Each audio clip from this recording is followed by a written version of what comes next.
All right, this problem is as much of a reading comprehension problem as it is a basic algebra question.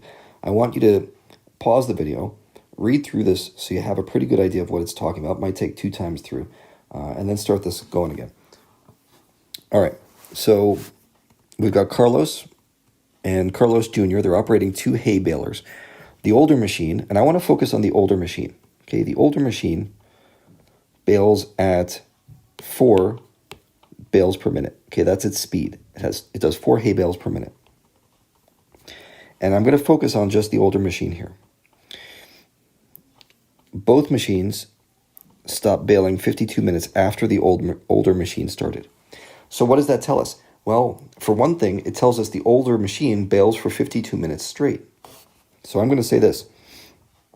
I'm going to say N, that's the number of hay bales that were baled with the older machine.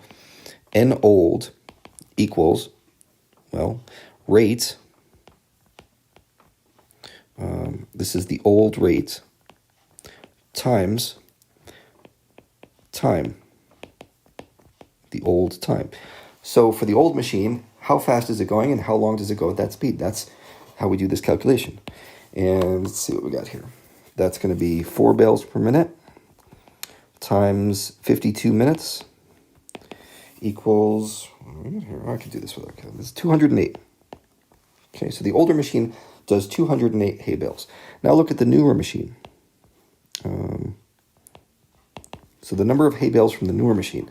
Well, again, set up a rate equation. This is going to be rate of the new machine, which is faster, times the time of the new machine, which if you read the paragraph, you know is shorter. The newer machine doesn't get going until 16 minutes after the older one. Maybe the dad's checking out, make sure his son doesn't run himself over or something. But we got here a rate that is faster. It's a newer machine. So that's 6 bales per minute times less time. Well, the older machine was going for 52 minutes. The newer one starts 16 minutes after that. So it goes for 16 minutes less time. Okay, so that's 6 times, math, 36, I think. 6 times 36 is 216. So the older machine runs for longer, but it still does less overall. What we do to figure this out, the total number of bales, is just N old plus N new, right? So in other words, 208 plus 216 in this example, 424-ish.